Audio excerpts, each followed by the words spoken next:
नमस्कार, आदाब, सत श्री अकाल। मैं श्रवण गुप्ता। आज की जो सच्ची घटना बताने जा रहा हूं वो है दिल्ली के छतरपुर इलाके से। दिल्ली दिल्ली एक ऐसा शहर है जहां पे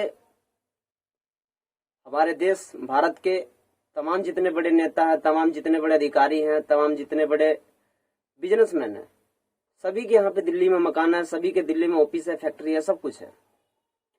जबकि दिल्ली की टोटल आबादी 2 करोड़ है और दिल्ली में टोटल आबादी 2 करोड़ होने के बावजूद यहाँ पे 90,000 पुलिस वाले पूरी दिल्ली की रखवाली करते हैं। और दिल्ली जैसे हाईटेक सिटी में अगर कोई मामला हो जाए तो फिर पूरे देश को झकझोर देने वाली बात हो जाती है। आज का जो मामला है वो दिल्ली से है। दरअसल दिल्ली में 18 मई को एक कत्ल हुआ था। कत्ल करने वाला लड़का था जिसका नाम आफ्ताब पूनेवाला, और जिसका कत्ल हुआ था उस लड़की का नाम था श्रद्धा वालकर। श्रद्धा वालकर और आफ्ताब पूनेवाली की जो कहानी है, ये पहले दोस्त थे, दोस्त के बाद में फिर ये बॉयफ्रेंड बने, बॉयफ्रेंड के बाद फिर लिव इन में ये लोग रहे काफी दिन तक। फिर उसके बाद इन्होंने इनकी जो कत्ल भी हुई वो भी शादी के जिद पे हुई, क्योंकि लड़की और लड़का दोनों कम से कम 2.5-3 साल से, ये लोग 3 या 4 साल से लिव इन में थे। तो लड़की बार बार जिद करती थी, नहीं कि मेरे से शादी कर लो, शादी कर लो, इतना दिन हो गया, हमने बहुत रह लिया लिव इन में। और इसी बात को लेकर इन दिनों में विवाद होता था और यही विवाद का कारण हो गया मर्डर। दरअसल ये बात है मुंबई के पालघर इलाके की। पालघर इलाके में एक परिवार रहता था जिसमें एक पति और पत्नी और उनके 2 बच्चे रहते थे, एक लड़की और एक लड़का था। लड़की का उम्र 27 वर्ष था, जिसका नाम था श्रद्धा वालकर। श्रद्धा वालकर जो है कि गांव से पढ़ी लिखी थी, मुंबई के पालघर इलाके से इन्होंने पढ़ाई लिखाई किया था। जब ये थोड़ी बड़ी हो गई थी फिर इनको लगा कि नहीं, हमें कुछ जॉब करना चाहिए। तो इन्होंने अपने कुछ दोस्तों से बात किया और बात करके फिर ये मुंबई चले गए। मुंबई के मलाड इलाके में चले गए काम करने के लिए। लड़की का जॉब जो है मुंबई के मलाड इलाके में एक कॉल सेंटर में लग गया, और जिस कॉल सेंटर में लड़की का जॉब लगा था उसी कॉल सेंटर में ऑलरेडी एक लड़का रहता था जिसका नाम था आफ्ताब पूनेवाला। तो आफ्ताब पूनेवाला जो कि पहले उसी ऑफिस में कॉल सेंटर में ऑलरेडी काम करता था और श्रद्धा ने नए ज्वाइन किया था। फिर दोनों जब मिले तो फिर दोनों की आपस में दोस्ती हुई। दोस्ती होने के बाद फिर इन दोनों में प्यार हुआ और प्यार होने के बाद फिर इन दोनों लिव इन में रहने लगे। उसके बाद श्रद्धा वालकर जो है कि मुंबई से फिर अपने गांव आई और गांव में जो भी उनके वहां पे रस्म था उन्होंने रस्म को पूरा निभाया। निभाने के बाद फिर वो मुंबई चली गई, जबकि उन्होंने अपने घर वालों को बताया था कि हम जहां मुंबई में रहते हैं, जहां कॉल सेंटर में रहते हैं, वहां पे एक लड़का है जिसका नाम है आफ्ताब पूनेवाला। हम उससे बहुत प्यार करते हैं और हम उससे जल्दी शादी करने वाले। तो इसके माँ बाप जो थे इस बात का विरोध कर रहे थे। इसकी मम्मी तो रही नहीं, क्योंकि इनके पापा थे। इनके पापा ने इस बात का विरोध किया कि नहीं, ये बात गलत है, एक तो वो हमारे बिरादरी के नहीं है और दूसरे हमारे धर्म के नहीं है। तो श्रद्धा ने बोला कि शादी हमें उनसे करना ही करना है। फिर वो जीत करके चली गई अपने गांव से मुंबई। मुंबई में फिर वो दोनों लोग कुछ दिन तक रहे, जॉब किए साथ साथ में। फिर एक दिन की बात है, वो लोग एक प्लान बनाते घूमने के लिए, जबकि श्रद्धा जो है बहुत घूमने और किताबें पढ़ने की बहुत शौकीन थी। तो एक दिन की बात है कि श्रद्धा और आफ्ताब दोनों मिलकर एक प्लान बनाते हैं हिमाचल जाने के लिए। हिमाचल का जो हिल स्टेशन, वहां पे जाने का प्लान बनाते हैं। वहां पे दोनों जाते हैं, बढ़िया से घूमते फिरते हैं, सब कुछ करते हैं। उसके बाद उन्हें हिमाचल टूर के दौरान उन्हें एक लड़का मिलता है आफ्ताब नाम के, जो उसका लड़की का बॉयफ्रेंड आफ्ताब। आफ्ताब को हिमाचल टूर के दौरान एक लड़का मिलता है जिसका नाम बद्री था। बद्री नाम के लड़के से आफ्ताब की मुलाकात होती है हिमाचल प्रदेश में। आफ्ताब फिर उससे बातें करता है कि हमें दिल्ली में रहने के लिए जॉब मिल जाएगा और दिल्ली में रहने के लिए मकान मिल जाएगा। नहीं तो बद्री ने बोला ठीक है, आप आ जाओ और दिल्ली हम आपको जॉब भी दिला देंगे और रहने के लिए व्यवस्था करवा देंगे। फिर वो दोनों राजी हो गए।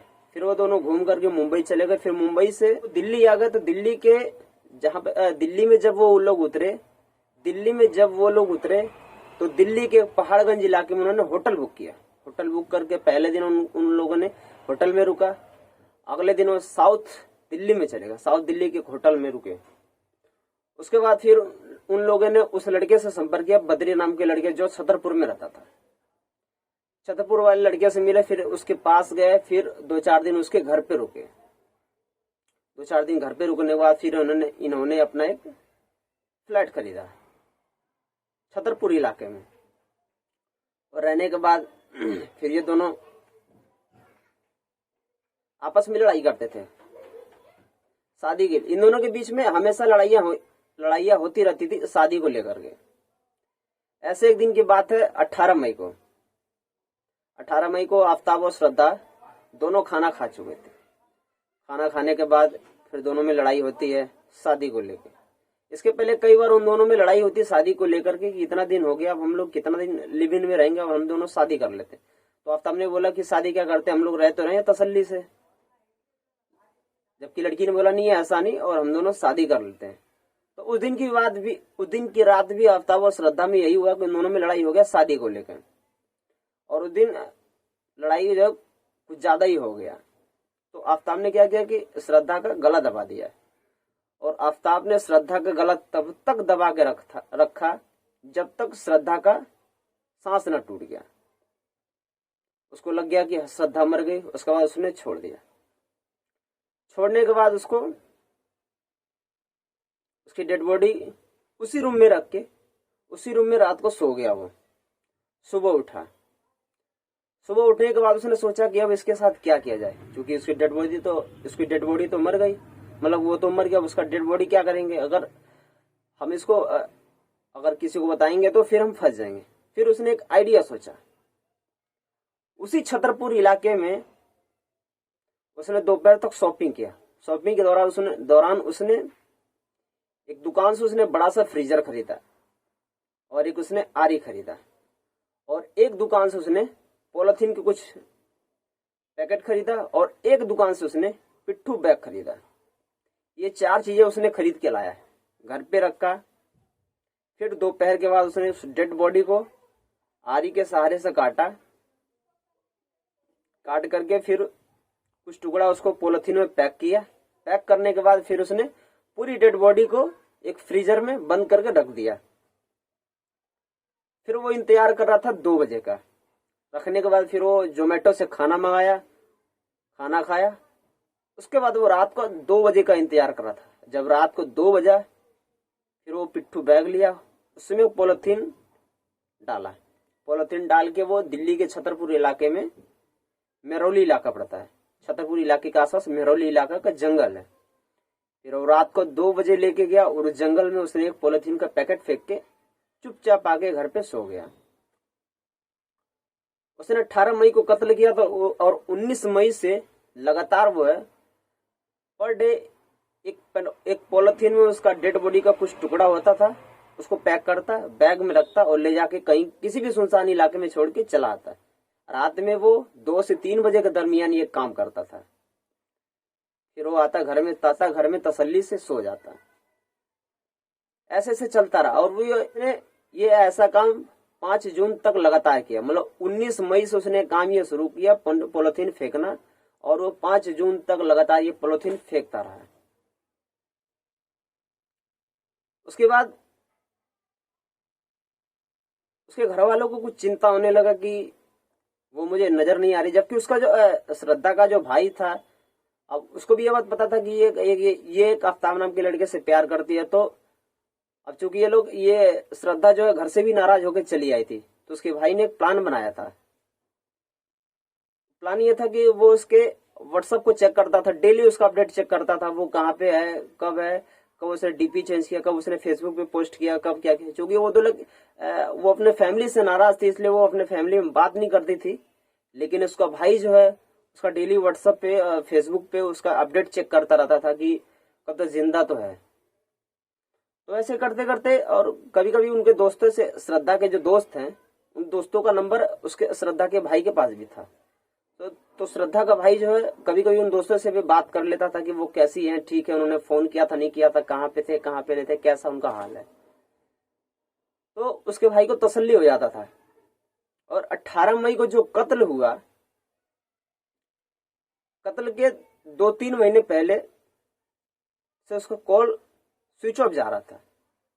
तो उसके परिवार वाले और उसके जो दोस्त थे वो लोग बहुत परेशान हो रहे थे कि उसका फोन स्विच ऑफ किया जा रहा है, जबकि श्रद्धा का जो एक दोस्त था वो लगातार 2 दिन पे 3 दिन पे लगातार वो एक दूसरे से बातें करते थे।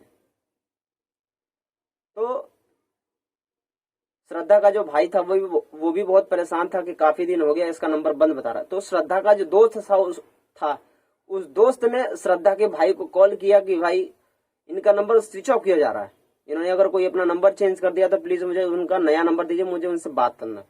तो श्रद्धा के भाई ने बोला कि देखिए हमें भी नहीं पता है कि उनका नंबर चेंज हो गया क्या हो गया, क्योंकि मैं भी 2-2.5 महीने से कॉल लगा रहा हूँ, उनका कॉल स्विच ऑफ जा रहा है और उनका कोई लास्ट लोकेशन मुझे पता नहीं चला।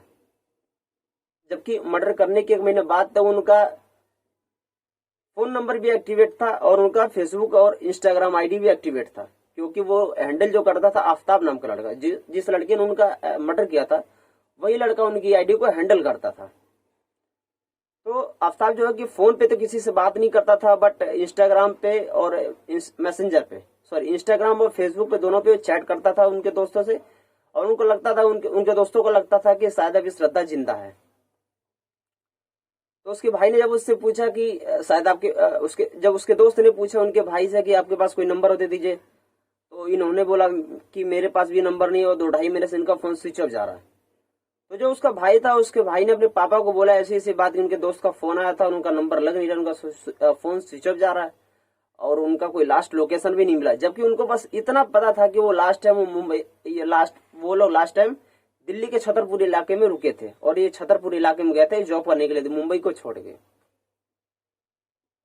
उसके बाद उसके पापा को शक हुआ, उसके पापा ने मुंबई के पालघर इलाके में जाके एक कंप्लेंट दर्ज कराई कि मेरी बेटी खो गई है। और फिर पालघर इलाके की जो पुलिस थी उस पुलिस ने बोला कि ये हमारे वहां का मामला नहीं है और ये दिल्ली के छतरपुर इलाके का मामला है। जो छतरपुर इलाका लगता है वो महरौली थाना के अंतर्गत लगता है। तो पालघर थाने की जो पुलिस थी उन्होंने महरौली थाना को उन्होंने ट्रांसफर कर दिया ये केस। फिर उनके पिताजी मुंबई से दिल्ली आ गए, फिर दिल्ली को उन्होंने महरौली थाने में जाकर उन्होंने कंप्लेंट किया कि ऐसी सी बात है और आपको पालघर से कोई कंप्लेंट आया होगा, ये गुमशुदगी का मामला। उन्होंने बोला जी आया था। फिर अब चूंकि उनको ये मकान नंबर कुछ पता नहीं था, ना उस लड़के का एड्रेस था, ना उस लड़के का फोन नंबर था। फिर उन्होंने बहुत जांच करने के बाद उस आफ्ताब नाम के लड़के का उन्होंने नंबर पाया। कांटेक्ट नंबर पाने के बाद उन्होंने उसको ट्रेस पे लगा दिया, पीसीआर पे। फिर उनको पता चला कि ये नंबर एक्टिवेट है और ये नंबर भी किस इलाके में। तो उनको पता चला कि ये नंबर छतरपुर इलाके में भी एक्टिवेट है। फिर वो लोग रात को गए छतरपुर इलाके में, उन्होंने छापेमारी की तो आफ्ताब नाम के लड़के को उन्होंने पकड़ा। आफ्ताब से उन्होंने पूछताछ किया कि आपकी जो दोस्त थी श्रद्धा, वो श्रद्धा कहाँ है। तो इसने बोला कि हमारी कुछ दिन पहले लमसम 18 मई की रात को हमारी और इनसे लड़ाई हो गई थी और ये घर छोड़ के चले गए। इन्होंने बोला कि नहीं अब मैं मुंबई जा रही हूँ, अब यहाँ दिल्ली मुझे वापस नहीं आना। फिर ये चले गए। इन्होंने बोला कि मैं अपने घर पे चले जाऊंगा, फिर ये चले गए और मैंने इनको कभी कॉल भी नहीं किया। तो पुलिस को लगा कि नहीं शायद ये कुछ तो झूठ बोल रहा है। फिर पुलिस ने उसको 2-4 और बातें पूछी, लेकिन जो बातें बताता था वो पुलिस को लगता था नहीं ये कुछ न कुछ गलत बता रहा है। इनको शक हो गया कि शायद मर्डर इन्होंने किया होगा, आफ्ताब नहीं किया होगा। फिर पुलिस उसको महरौली थाने ले गई। महरौली थाने ले जाने के बाद बहुत उससे पूछताछ किया गया। पूछताछ के बाद ये पता चला कि उसने उसका मर्डर कर दिया, यानी कि उसने इस बात को स्वीकार किया कि हाँ हमने 18 मई को उसका कत्ल कर दिया और 19 मई से लेके 5 जून तक हमने उसको डेड बॉडी को जितने टुकड़े किए थे, थोड़े थोड़े टुकड़े हम अलग अलग शहर मुंबई दिल्ली के अलग अलग इलाके में ले जाकर सुनसान इलाके में 2 बजे से 3 बजे के दरमियान हम उसके डेड बॉडी को पॉलिथीन में भर के बैग में रख के कहीं ले जाकर सुनसान इलाके में फेंक दिया करते थे। इस बात को उसने स्वीकार किया।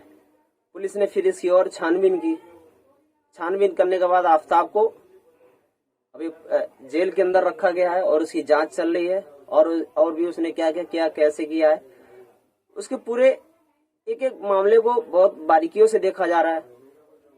उसको जिस जेल में रखा गया उस जेल में 24 घंटे सीसीटीवी कैमरा लगा कर उसकी निगरानी की जा रही है। उसके हर एक एक्टिविटी पर नजर रखी जा रही है कि वो क्या करता है, क्यों करता है, कब करता है, कैसे करता है। इस कहानी को सुनाने का मतलब हमें आपको ठेस नहीं पहुंचाना है। इस कहानी को सुनाने का मतलब है कि हमें आपको जागरूक करना है। जैसे इस कहानी में हुआ कि एक लड़का एक लड़की अपने परिवार वालों से दूर आके अपने माँ बाप से नाराज भी हो गई, दूर आके रहने लगी। उसके माँ बाप ने कभी खोजबीन नहीं किया, उन्होंने कभी उतना केयर नहीं किया। जबकि वो लोग अगर केयर किए होते, टाइम से किए होते, तो शायद उसका खुलासा बहुत पहले ही हो गया होता। और आफ्ताब के भी परिवार वाले इस बात से नाराज थे, उसकी शादी करने के लिए भी मना कर रहे थे। तो आप लोग हमेशा सतर्क रहे, सुरक्षित रहे। जय हिंद, जय भारत।